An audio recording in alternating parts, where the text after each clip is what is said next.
Welcome to Kenton Teaches. Enjoy the video. You start by verifying prerequisites, Android 8, 0 or later and LDAC-compatible headphones. Once confirmed, make sure both devices are charged and paired via Bluetooth. Next, open Settings and tap About Phone, then tap Build number 7 times to enable developer options. Once done, return to Settings, open System or Additional Settings, and find Developer Options. You need this access to change the Bluetooth audio codec. It's the only persistent way on many You're now in Developer Options. Scroll to the Bluetooth audio codec section.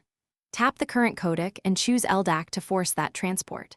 Once LDAC is selected, check for an LDAC bitrate or quality setting, switch between quality, balanced, or connection depending on range and stability. Also enable the option to show Bluetooth audio codec in the quick settings if present, so you can confirm the active codec quickly. Remember, codec choice affects latency and battery, so pick what fits your use case.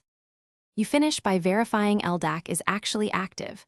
Play high-quality audio and look for codec indicator in developer options or the Bluetooth device details. If you hear dropouts, first lower LDAC bitrate or move closer to the phone. Make sure no heavy interference sources are near.